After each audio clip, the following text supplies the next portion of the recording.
We'll go ahead and call this meeting to order. Good evening. Thank you for coming. We will go ahead and call this meeting to order. We just finished a work study session on some information with the Higley Center Performing Arts and some legislative issues for 2016. Regular meeting at 6:30. Roll call, please. President Whitener, please let the record show that all 5 board members are here. Thank you. We'll proceed with our moment of silence and the Pledge of Allegiance.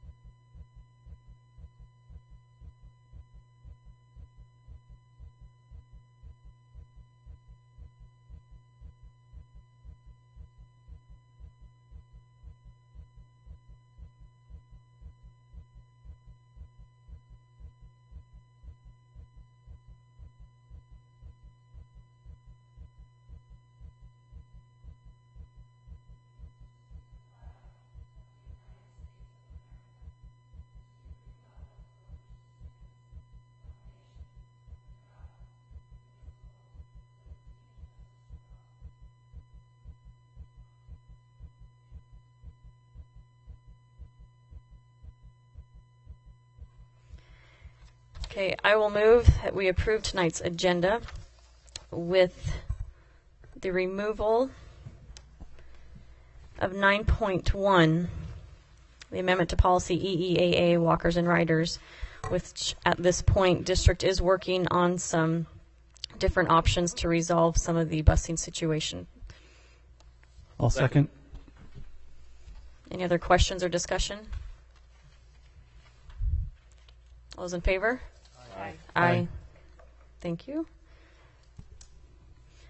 5.0, we have superintendent's report. We have a couple of recognitions and some upcoming events. Do we have our recognition tonight? Good evening, President Whitener, members of the board. Dr. Fowler will help us recognize a Higley High School State Academic Decathlon Award winner, Brooke Lindsay. And I'm just going to introduce Dr. Howell, who's going to take care of that for me right here. Brooke, come on up. Hey, governing board, President Whitener, superintendency, it's my pleasure to introduce to you Brooke Lindsay, a student here at Higley High School. Brooke is just an outstanding student, does well in everything she does, and we're very proud to have her as a student at Higley High. She competes in academic decathlon, and she is the only and, in fact, the first Higley High student to medal at the state academic decathlon. She won 2 first-place medals and 1 second-place medal. Overall, she finished with enough points to be 35th out of 340 students who represented their schools at the state, and she's only a sophomore. So we're really looking forward to great things. I did want to take a minute and read a statement that her coach, academic decathlon coach, Carrie Matthew, wrote. She happens to be in Romania tonight. It is summertime, so.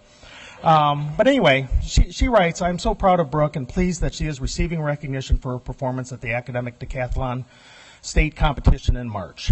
Brooke is a sophomore competing in the highest GPA category, which places her up against older students who are also at the top of their classes. Moreover, this is Brooke's first year in ACDEC, so she is also competing against more experienced students. None of that mattered for her. Brooke's award-winning speech was about ambition, and her ambition is what helped her earn those awards. Brooke does not rely on her natural intelligence and hope for the best. She uses all of her skills and all of her efforts to learn and to grow. More importantly, the HHS team, and for me, Brooke is an excellent teammate. She loves being part of the team. She encourages her peers and cheers for their victories. Many of our students earned awards this year, and she supports their efforts. HUSD should recognize not only her awards, but also her outstanding character. She's a fine representative of Higley High School, and I'm proud to be here and to talk about her tonight. Thank you very much.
sir.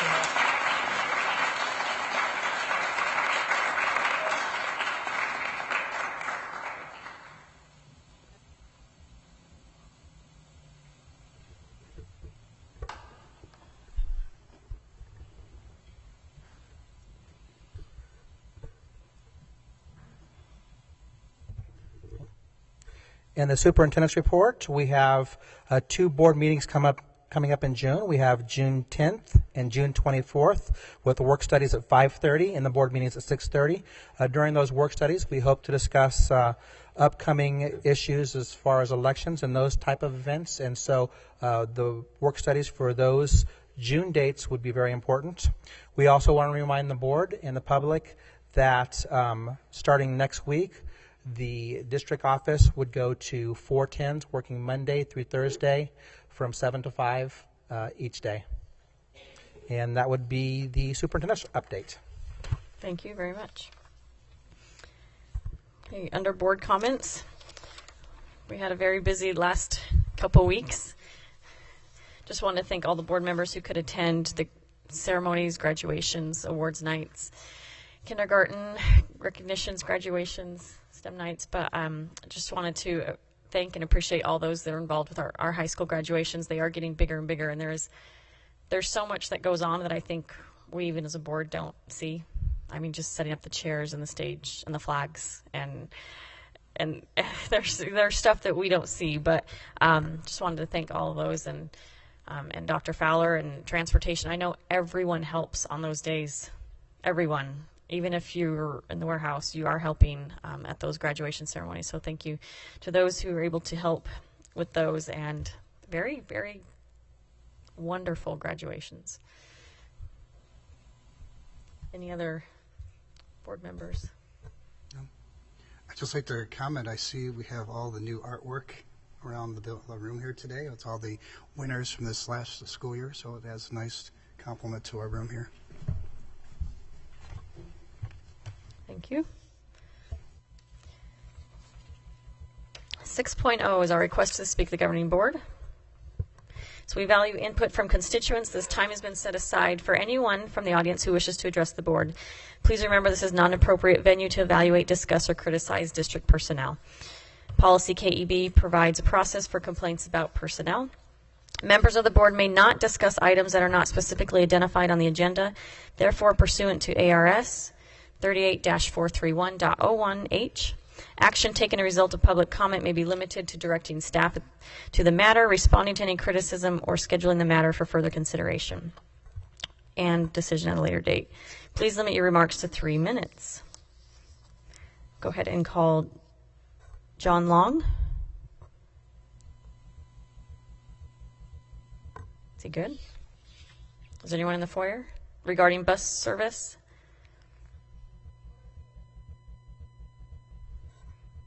Okay, if anyone knows him or sees Mr. Long come in, we'll call him back up. Mr. Mark Bordeaux. Is it Bordeaux? You can just address us at the podium. Mark Boudreau. We'd just like to address, we had a letter that was sent to us last Friday for the Cooley Station North residents that we would no longer be receiving bus transportation for our high schoolers. And we just would like the board to take another look at that if they could. I didn't know if that was part of the 9.1 that you were looking at or not, but we feel it's hard. John here has done some research on that about no crosswalks, the time of day, the heat of the day, no lockers at the schools. You know, the kids are carrying 40-pound backpacks. That would really be hard. I know we live 2.6 miles, and mapping it out another way was 2.9. So we'd just like to have the board to hear us and maybe relook at that again. Even if we could move the kids down at the end of the block, let them catch the bus coming down Record from 3-4 miles away at the Cooley Middle School, that would be perfect too. Okay. Thank you. Thank you. And Dr. Thomason, do we hope to have an update next board meeting regarding busing situation? Absolutely. Director of Transportation, Josh Crosby, and myself are looking at different options to help relieve the situation for the 2-mile bus limit for high schools. Thank you.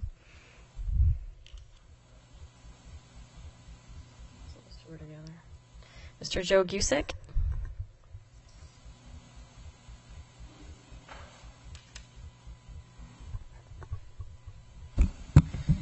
Madam President, fellow board members, Dr. Thomason. As I shared with Superintendent Douglas at one of the meetings, I said, I don't see dead people. I don't talk to spirit, but I do see trends. And I've come here to share something with you. It's obviously not going to be something anybody ever wishes for it to happen. But the reality is when you have competition and somebody who has an economics degree has seen those trends before. So we've seen deregulation in airlines, and we've seen them expand and then they contract. We've seen it in the telecom, where they expand and they contract. And one day you will see it in education.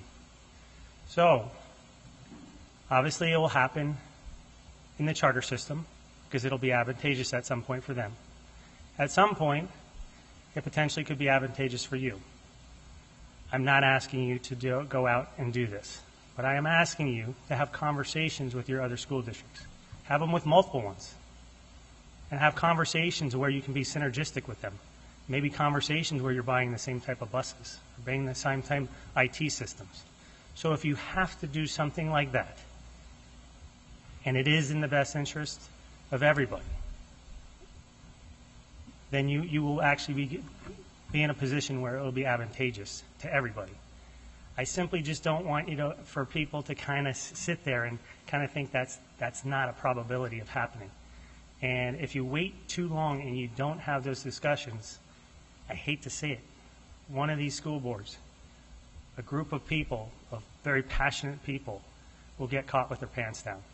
So I would just appreciate you think about it, keep it on the top of your mind, put it on a whiteboard. Just remind you that the education larks came by and said, here's something to think about once a year, and have those discussions with other school districts. Thank you. Thank you. Lisa Burke.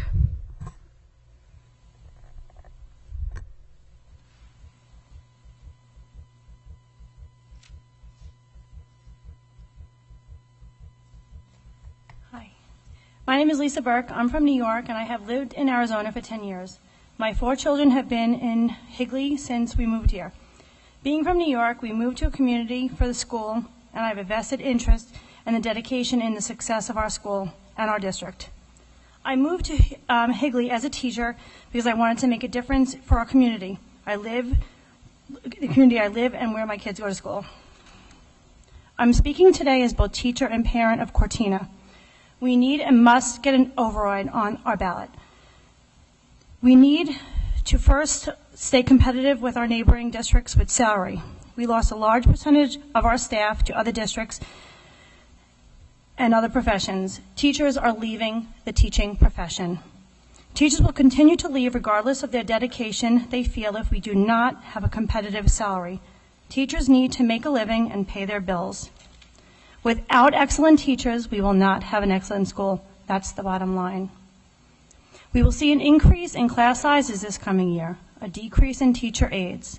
How does a teacher continue to meet the needs of the students and know what each student needs to learn and excel? We continue to see a decrease in money to run our classrooms while not asking for parents to contribute supplies. We are very careful as teachers on what we want to ask parents for on our wish list. We also saw an increase in our insurance premiums with a drastic decrease in our benefits. While our demands continue to increase, teachers will lose lunchtime. Teachers are now having a duty to watch students at recess. This is more time away from planning, assessing students' needs, and grading. This means more time for teachers for work at home and less time with our families. Higley also lost full-time librarians at each of our schools. We hope we will not lose another prep time due to scheduling for specials. Elementary school teachers already only get 4 prep times per week. Teachers cannot lose more time. We already do so much with so little. Adding an early release would allow us the time we need to work with our teams, look at data, and schedule and planning. With that being said, there must be a balance. When things do not balance, things will fall. We are already beginning to feel the trickle of being underbalanced. If we do not move forward with an override, we will see the detrimental effects of this imbalance. 2016-17 will be even more dreadful in cuts without an override. Black and white, if parents knew all that was at stake and what was all the cuts mean, they would be appalled. It is our job to get them on board so our schools balance. Our teachers need to feel valuable, proud to say they're teachers. Today, most teachers cannot profess to say this. Things must change. The override is essential for our students, our teachers, and our school. Thank you. Meredith Simpson.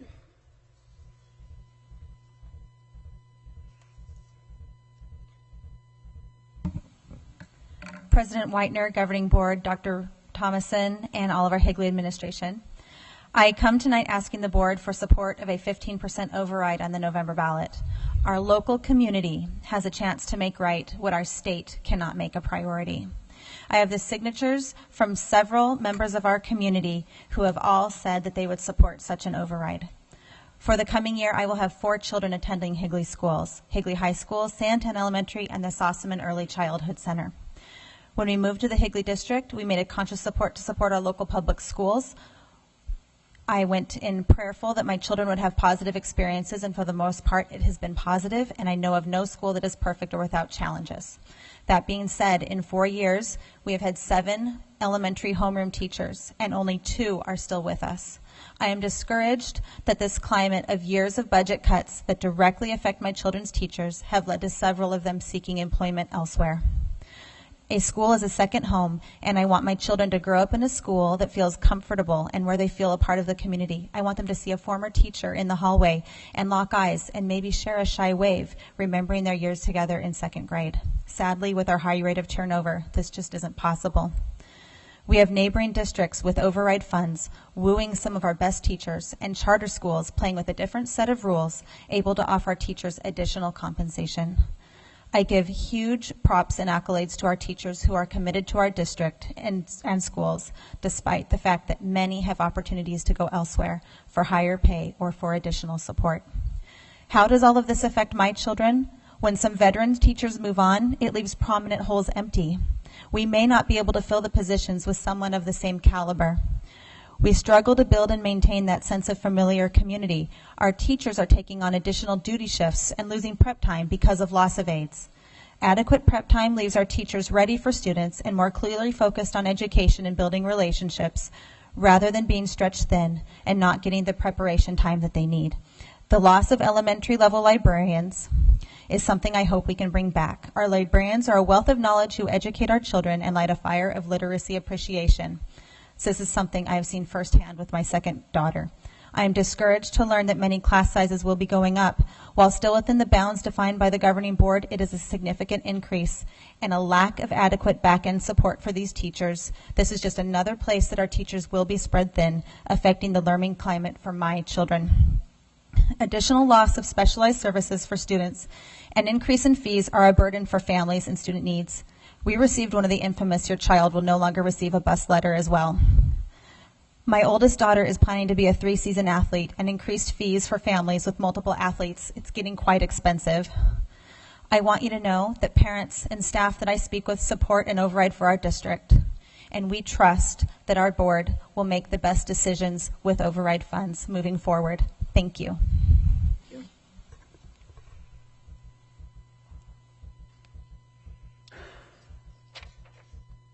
Kim Anderson.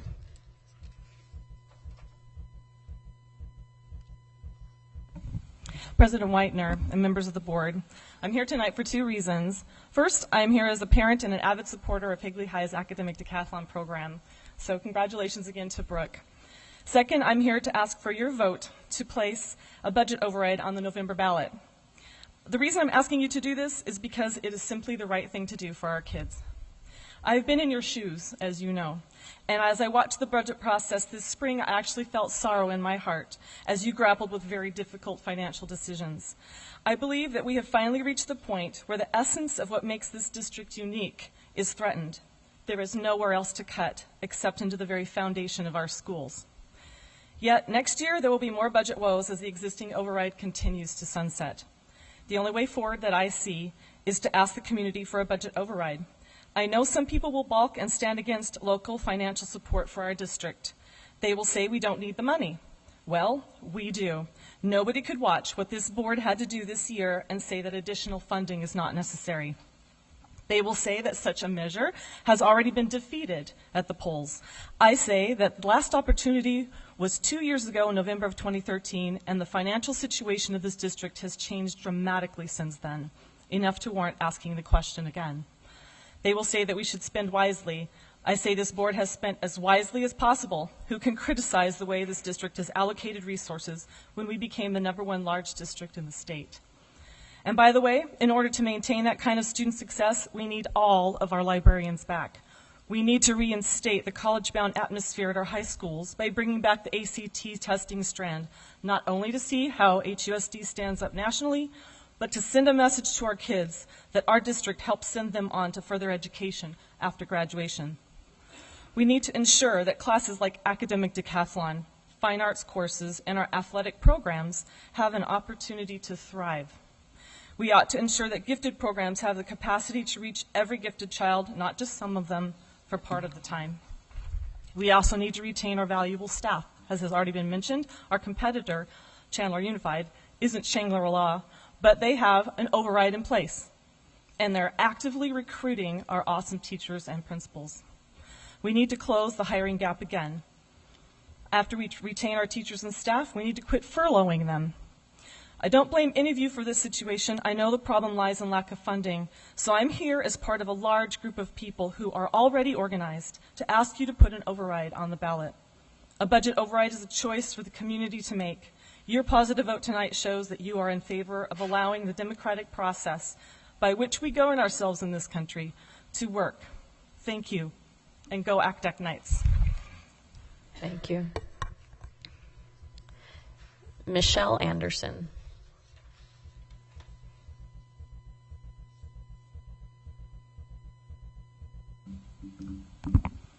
Good evening, Governing Board and staff and community. I just wanted to bring up some current concerns from parents regarding the the early release that's possibly going for vote. And I just want to say this has got to be a really hard decision for you guys, because even myself, I wouldn't even know where to stand on this one. It's hard. My kids won't be affected by it, but I know a lot of people whose children will be.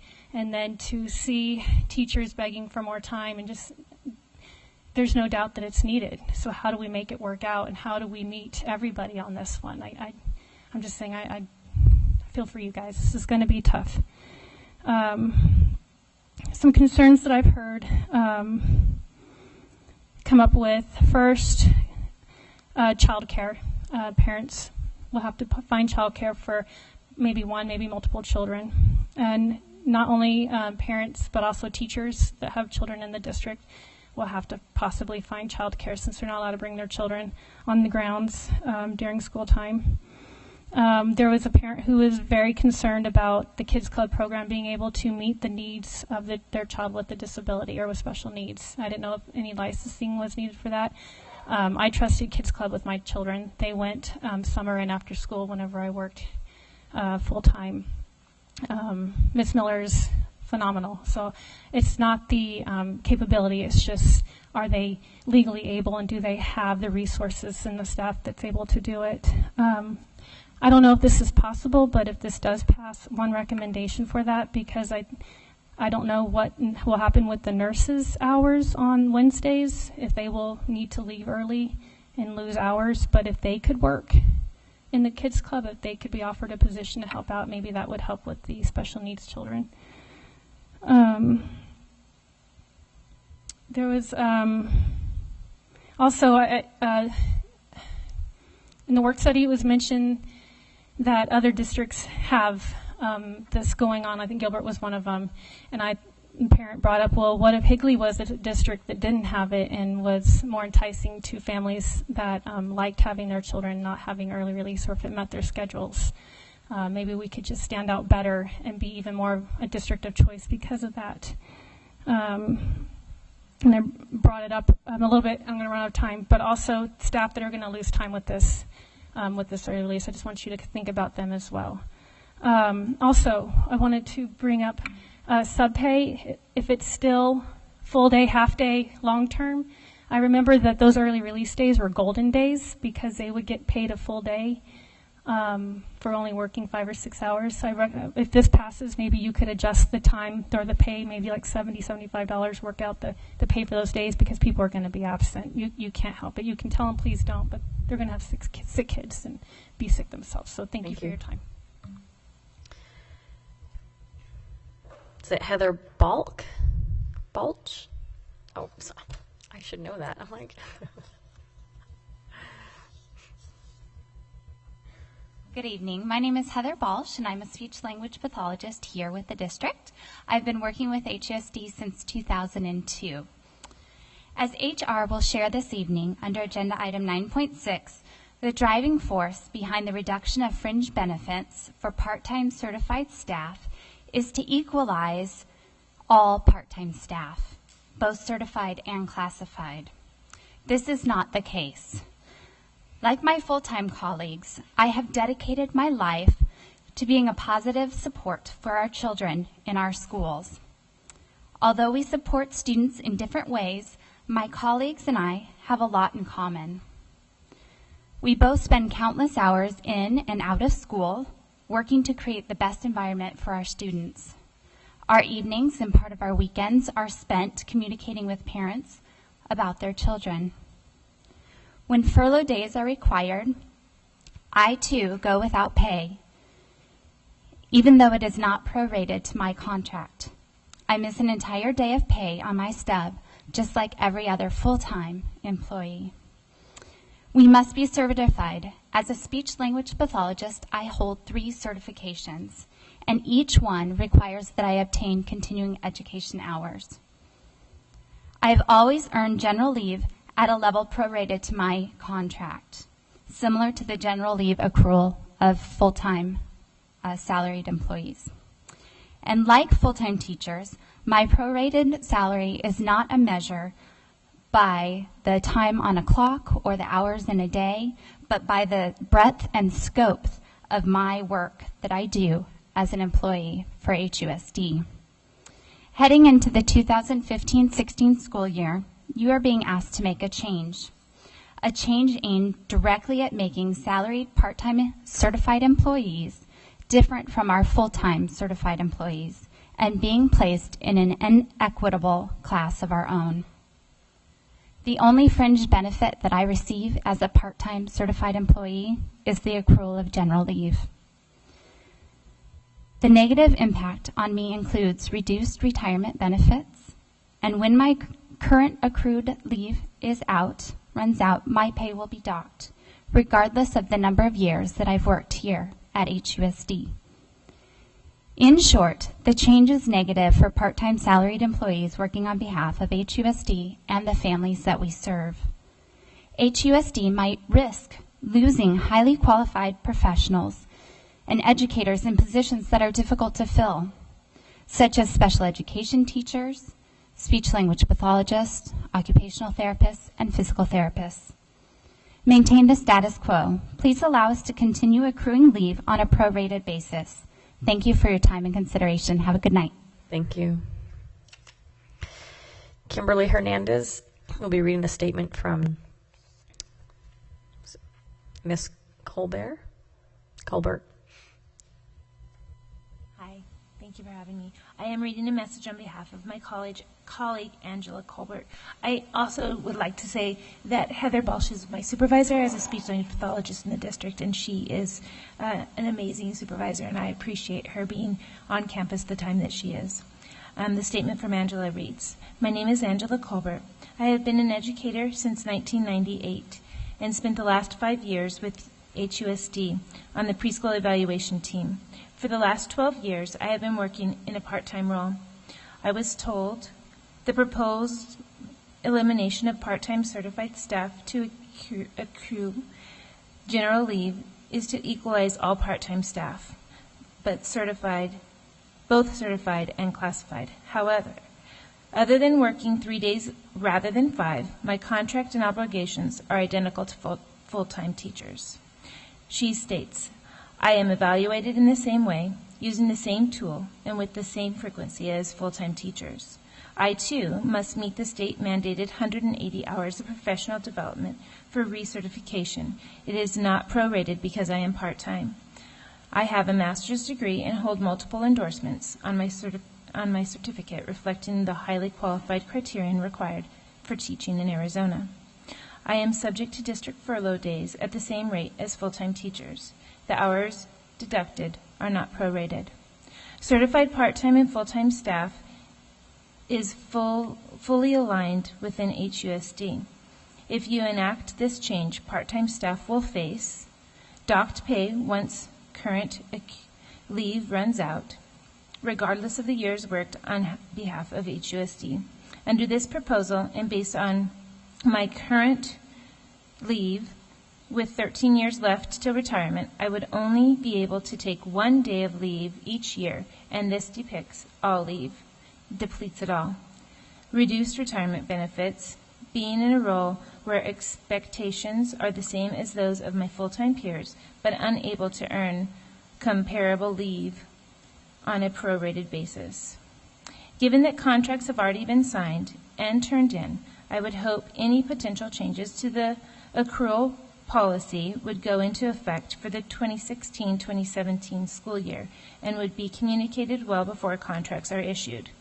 But the status quo is a win-win situation scenario for HUSD and part-time certified staff. It aligns with our growing district's accomplishments of being the best in Arizona, as it holds all teachers in high esteem and is parallel to our neighboring school districts. Please do not take away this benefit. Thank you for your time and consideration. Thank you very much. Okay, I do not have any more requests to speak. Mr. Long, you were with him, correct? Are you Mr. Long? Oh. Did Mr. Long ever come in? All right. Well, we'll just take note that he was addressing the busing issue. Okay, thank you to all those who were able to speak tonight. 7.0 is our consent agenda items.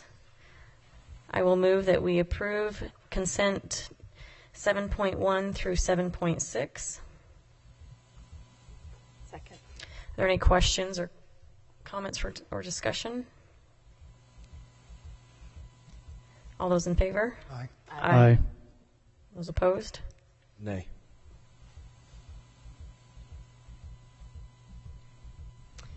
Okay, 8.0 is old business. We did bring back the early release proposal regarding K-6 elementary teachers. I would like to go ahead and make a motion that the governing board approve weekly early release for elementary students for the 2015-26 school year on Fridays. I support. Is there any questions or comments, discussion? For discussion, I motioned and moved for Friday. If there was any discussion in regards to my reasons, we did hear from the community of parents that did have some concerns with childcare and such, but that we could look at that, and if any district staff would like to comment on that or see how that would work. President Whitener, supporting the motion for Friday, I would like to ask as well that staff bring us a mid-year review, how the early release is going, what they're accomplishing, is it working, is this a short-term solution, is it a long-term solution for prep time? We know our teachers need prep time.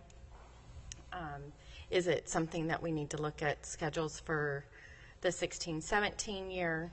So just to provide us an update mid-year So we would have time to review it as to what we would do going forward? Absolutely, we can make sure that we have a mid-year review in late December, early January. I do have a question. I was quite comfortable with Wednesday. Why did we all decide to go with Friday? Oh, I just said my reasoning being I had heard from many parents and community members that Wednesdays was hard to get the midweek child care available.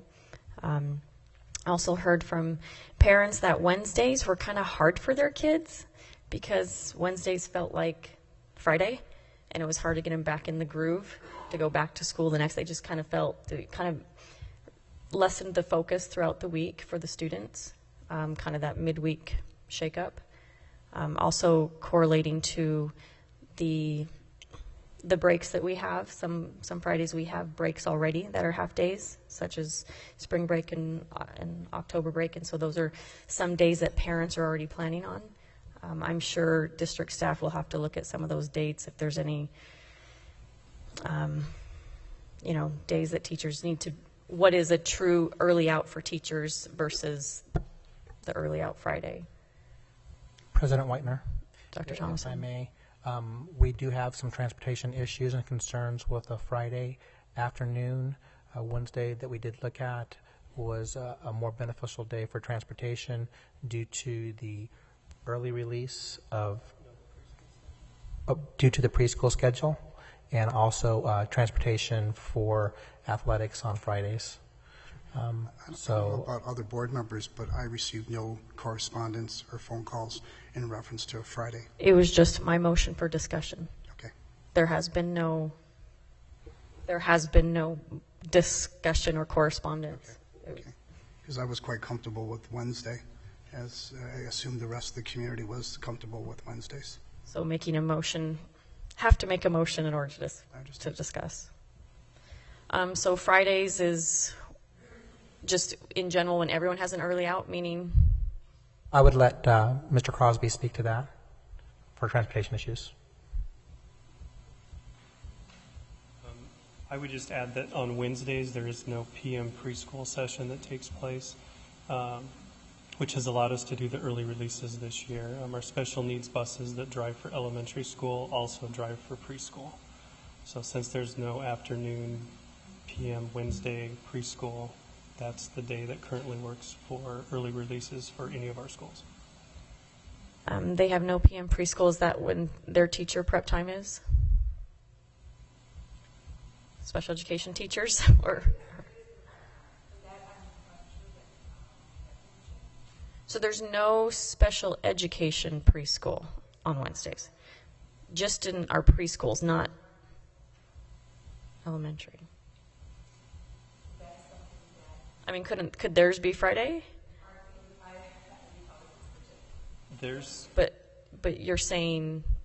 Then we would need to move all early releases to Friday, so the end of the month Wednesdays, if we're still doing that, would conflict. Does that make sense? For special needs buses. The mainstream buses, it wouldn't be an issue, but the special needs buses serve double duty as preschool buses as well. So say that again. But they could stay early out on Wednesday. If they stayed early out on Wednesday and your proposal is for Friday. Could that work? No? No. The buses would have, at 12:50 or 1 o'clock when elementary would get out, those buses are currently taking preschool students home and to school. President Whitener. Mr. Hoffman. Yeah, so I would like to echo Board Member Wachov's comments on this. I was comfortable with Wednesday.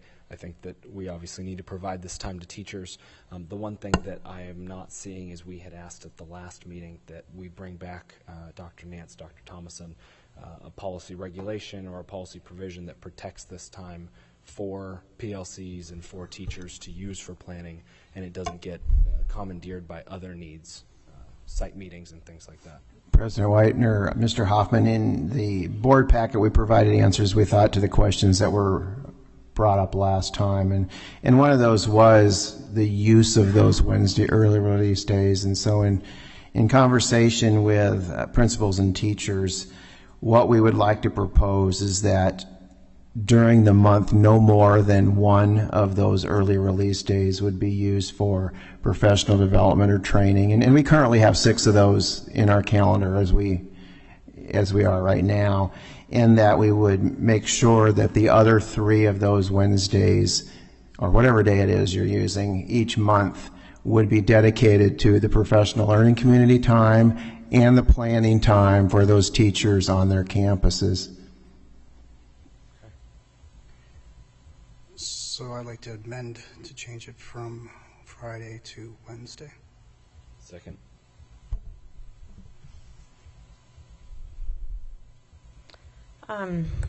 For teachers, their students, just like any other early release, they need their students will go to Kids Club, correct? Or they'll find arrangements. President White, Kids Club would certainly be an option. I know Mrs. Hearn is here. We've had conversations with her. It is not a problem to accommodate students in Kids Club, and that would be all students, regardless of their situations. We've had that conversation. That would be one option that parents would have, certainly. Okay. President Whitener. Mrs. Reese.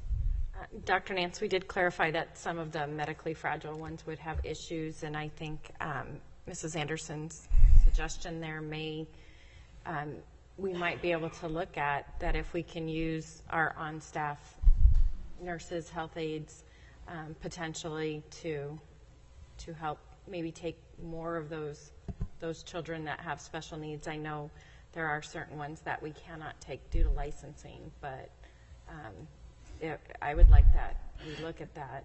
Mrs. Reeves, we've had that conversation both with Mrs. Hearn and with Dr. Bruning, the special education director. And with the early release, we have special education assistants who would be available during those afternoons to be part of that child care situation in those schools. We also have the nurses, actually, if no students on campus, they would have that availability as well. So that's a good idea. Ms. Whitener. Mr. Little. I too kind of had my mind wrapped around Wednesdays. I don't know that I feel any day of the week is better than the other, particularly for the school district. I do hear a lot of concerns about Friday all of a sudden, which is interesting. Friday, as a parent, is great. That's convenient. I think as a school district, though, that would be challenging. We've heard some of those concerns. Plus, we wanted this early release time to really be dedicated to teacher prep time and professional development. And a Friday afternoon feels a little non-prep time, professional development. So we're all professionals here, right? I'm just as human as anybody else. So just that perspective, I think we would maximize the benefit of early release if it was midweek. If we wanted to make it Friday, I think we would need more time to consider it than just now. Just to relay the concern that I had heard, we all hear from different parts of the communities, and I don't want it to be not noted that there were major concerns with parents who had issues with Wednesdays, and it was easier just to have kids home or have help with that child care issue, whether it's getting off work easier on a Friday versus midday. So that was representing the community that had reached out to myself. President White. So the motion, Mr. Hoffman. Go ahead. Do you want to finish what you were saying? No? Okay. I was going to address the question. Okay. So, Dr. Thomason, just quickly before we actually move this question, if we could please consider a policy provision to protect this time. I understand that you guys are saying it's in our notes up here, but that's really just goodwill. I mean, for all intents and purposes, it doesn't actually hold us to any standard. And so if we could please look at that, I would appreciate it. Yeah, Mr. Hoffman, I'll work with Linda Good on putting together, I believe it would be a regulation. What I drafted at the moment is in the policy, maybe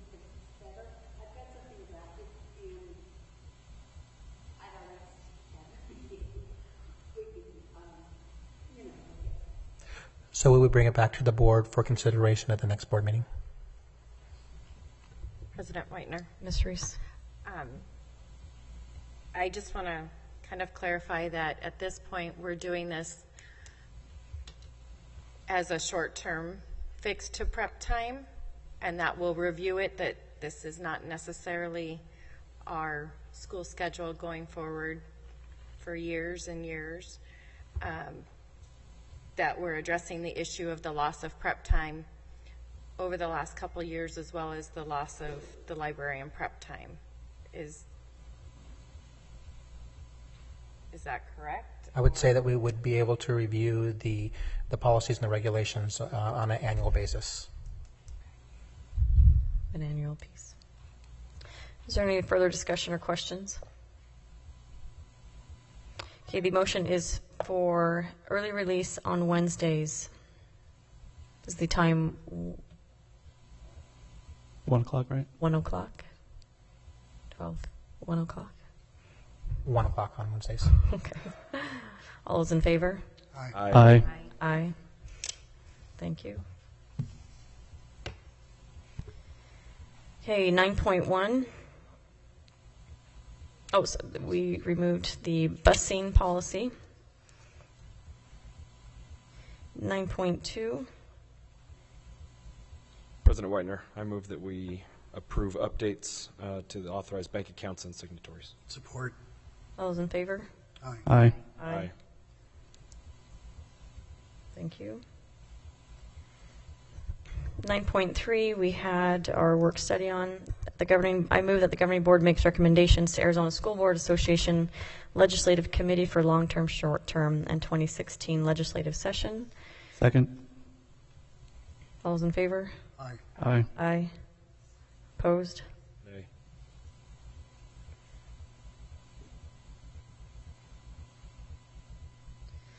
Nine 9.4. President Whitener, I move that we approve the Higley Center for the Performing Arts 2015-16 rental fees. Second. Is there any questions or comments? I'd just like to publicly thank them for the wonderful job that they do. Is he there somewhere here? You do an outstanding job for the community, so thank you so much. Thank you. All those in favor? Aye. Aye. Aye. Any opposed?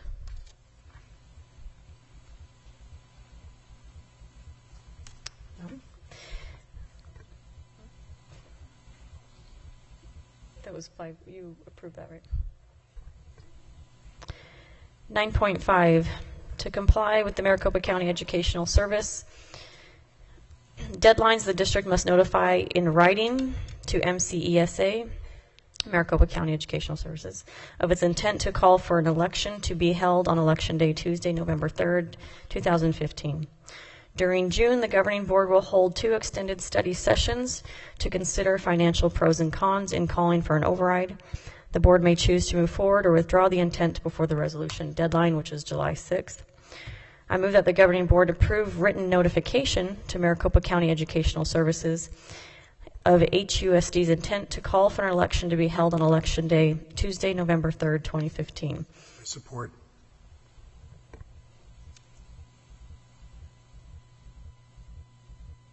Any comments or questions? Ms. Whitener, Mr. Little? we don't have to determine the percentage at this time. Okay.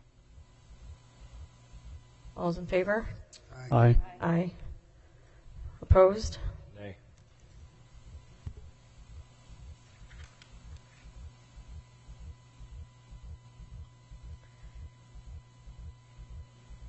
Nine 9.6. Establish, these are the employee benefits for the part-time.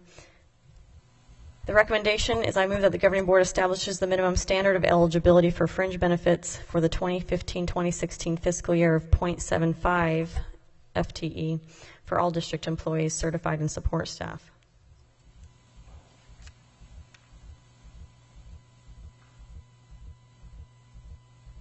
I'll second. Okay, thank you. Okay, Dr. Thomason and Mrs. Sorensen, how many people does this affect? President Whitener, members of the board, for certified staff, probably 10 or less, right around 8 to 10, because that's changing a little bit regularly right now with resignations and whatnot. I think currently it's at 8 employees that are less than 0.75 FTE. And is there a dollar amount that we can wrap our brains around this, or is it just how the days are used or not? No, I wouldn't be able to put a dollar amount to it. I suppose it's similar to the conversation that we had last year and throughout the summer about the unfunded liability of vacation leave, for example, that was allowed to accrue without a cap. And so we came back and put caps on that. The general leave is allowed to accrue without a cap on it, and then a payout formula is applied after the employee has been in the district for more than 8 years. If they leave, then a percentage of the general leave is paid out. So there would be that future liability, if you will, if any of these employees earned an amount of leave and were here with us for longer than 8 years and then ended up being paid out that leave upon their resignation. President Whitener. Mr. Little. I need a little help understanding what fringe benefits are. That's an ambiguous term for me. For our district, it's the medical benefits, medical, dental, the benefits that we provide. And then for those 12-month staff who earn vacation leave, it would be vacation leave. And then the other leave that we have in our district is general leave. And general leave is a combination of both sick leave and personal leave. So right now, it's full FTE, and the proposed changes to 0.75 FTE to get the fringe benefits? Right. So 0.75 FTE is what we use to define full-time. 6 hours per day, 30 hours a week. Right. Full-time employees are eligible for benefits. Benefits are all-encompassing of the medical insurance benefits as well as the leave benefits. President Whitener. Mrs. Reese. Ms. Warrenson, can you clarify some of the comments that were made regarding furlough days? If it's not, what I'm envisioning is they work 3 days a week. They work Tuesday, Wednesday, Thursday. If our furlough day was Friday, are they docked that furlough day? So the way that we calculated the dock and pay for the furlough day was, so if you take somebody who does work 3 days a week, they already have a prorated salary. That salary, then we take and figure out a daily rate. So it is a prorated rate. They were docked their daily rate, which would have been a prorated amount, not a day for day. Okay, so even though they worked their days that they're scheduled, if you will, and that would have not been a work day for them. So essentially they worked their 3 days and got a reduction in pay for that for a day that they're not scheduled to work. I don't know the answer to that question. I'll follow up on that. That's a different way of looking at it than what I had looked at. Okay. And I get, well, that kind of goes along with the furlough, my other question with their pay and stuff like that. So, because it's not uncommon for part-time not to earn leave, vacation. That's pretty standard in most industries. That's not uncommon. However, I do have concerns that if that's not a scheduled day for them, that the date that we determine as a furlough day, that if they've already worked their week and that wasn't a scheduled day for them, I do have a concern with removing pay when that should not have impacted them. Right, I hear you on that. I'll follow up on that with payroll tomorrow and see how they calculated that. President Whitener. Mr. Hoffman. Hey, Sheila. So a good point that was brought up by one of our speakers was that, you know, contracts have already been put in motion for FY16, right? And so I'm curious why we are changing this right now after contracts have been delivered. Well, the information went out prior to the contracts being due back to us. to those staff. And if you'll remember last year, from the summer into the fall, when we were having that conversation about the unfunded liability of the vacation leave, we sort of took a little bird walk into talking about all leave and the unfunded liability for all leave, and realized at that time that we had many employees, even like at a 0.2 FTE, that were earning leave. And so we did issue, with the board's permission last year in the summer, to the classified staff the notice that they would no longer be earning the leave if they were less than the 0.75. That notice should have been issued to all employees, because that's what we remember our discussion being. Employees left at less than 0.75 FTE would no longer earn leave. The notice did not go out to the certified staff. They were omitted from the notice. I don't know why. So they hadn't been earning the leave all of this year. From the payroll side of the house. From the HR side of the house, where we issued the leave, we omitted notifying certified staff. So when we realized that we didn't notify them last year like we should have, when we notified the classified staff, we issued that notice. But then also realized that they hadn't been earning leave this year. So we reinstated the leave for the 14-15 school year because we hadn't noticed them like we should have. So we went ahead and let them earn the leave for this year, noticed them that they should have been noticed a year ago, and so we're noticing them now for the following school year. What's our timeline, Sheila, on this? I mean, is this something that has to be done prior to July 1? Is this something that has to be done prior to June 1? I mean, it should be done prior to July 1. Okay. So with 2 meetings left, theoretically, we could push this for further study from you guys so that we can understand that full impact, right? Sure. Ms. Reese? Well, I was just going to clarify. So essentially, this request is making a correction. It was an error on our part at some point where they earned it an extra year, and we're clarifying it in the policy to make that correction. Yes, and you also have policies GCBD and GDBD. One is support staff fringe benefits. The other is professional staff fringe benefits. Both of those policies say that minimum standards of eligibility for fringe benefits will be determined by the board annually. It has been the practice here for everyone I've talked to that have been here for a long time that it's just always been 0.75, that's been considered full-time, the standard of 30 hours per week. So I think because it's just always been that way, I don't know that it's been revisited annually, like perhaps it should have been according to the policy, but that's why we're bringing it to you this evening. Which at 30 hours is even kind of unusual. Usually it's 32 or more to consider for full-time in a general sense. This is good. Did you want to comment? Mrs.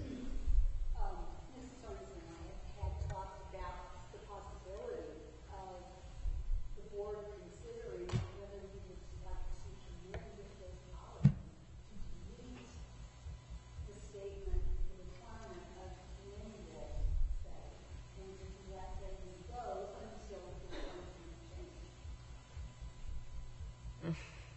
Ms. Whitener. Mr. Little? Well, I do like the idea of clearly identifying what the minimum eligibility is instead of just an annual review or an assumed eligibility that people have to guess at or dispute when it comes time to renew contracts. It is, many industries it's 32 hours, which is 0.8 FTE. So with those that this is affected by, do they keep their general leave and what they have, or is it all gone in the next year that, like we had that passed with other staff members? President Whitener and board members, they would keep whatever they've accrued and be able to use that. And with the classified staff, we didn't give them a time limit for the general leave. We did give a time limit for the vacation leave, just like we did with all staff who are on vacation leave, but not with the general leave. This stuff is always... We spend a lot of time on these intricate pieces here. Also, Ms. Sorensen, can you clarify? So if they say they were full-time, I'm sorry, got to do these scenarios. If they were full-time, accrued their general leave, went to a part-time or went below the 0.75, is that paid out at their current hours? I'm not sure I understand the So question. they were an 8-hour employee, so they accrued the time as an 8-hour employee. They've reduced down to, say, a 0.6. Now, those benefits paid out at the 0.6, I'm assuming? Well, so they'd keep all the hours that they earned as a 0.8. So let's say they earn 100 hours as a 0.8 person, and now they're earning a prorated amount of leave as a 0.6. It's all going to go into one pot as an accumulated general leave. Okay, so it's just hours, that's it? It's just hours. Okay. Yes, and then it's paid out according to the formula in the general leave plan. Based on what they The currently... total hours. Mm-hmm.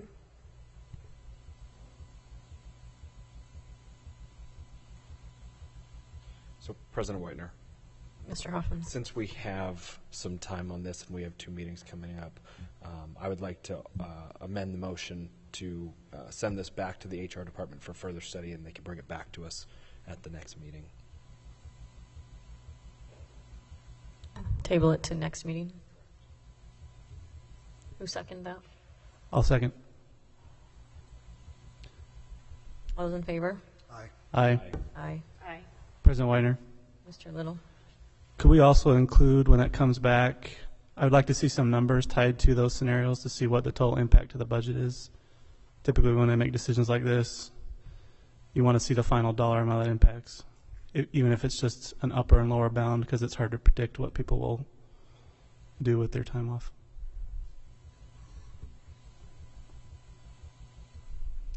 Okay, thank you. 10.0 future agenda items. I'd like to put on future agenda items. So we need work studies regarding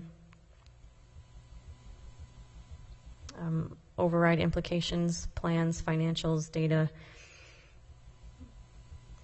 I would suggest that on a regular board meeting night, our next meeting, or we could meet before, that we have an extended work study, whether it's 5:30 to 7:30 or 6 to 8 or something like that. And as usually is in the summer, now that contracts are through, our regular meetings agendas are pretty much light. So if we can have a dedicated work study time, if we want to have Ms. Walker send out some dates and times, and we can communicate through her, if that's best. That's my agenda item.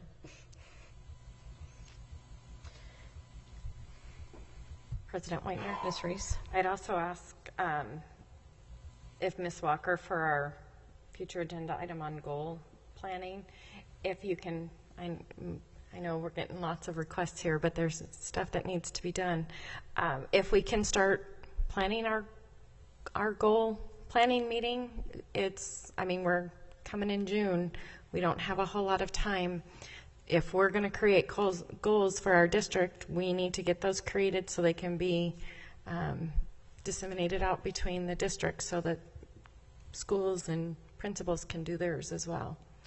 Dr. Thomason, would you envision maybe the first work studies, would you have a kind of a goal study or priority for the district helping to lead? Or do you want it separate from?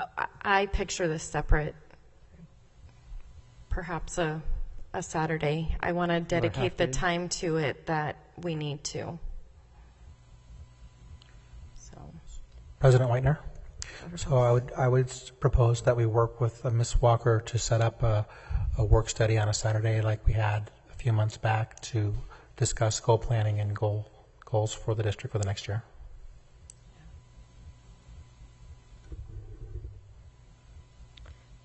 Thank you. Are there any others? 11.0, I move that we adjourn. Second. All those in favor? Aye. Aye. Aye. Thank you.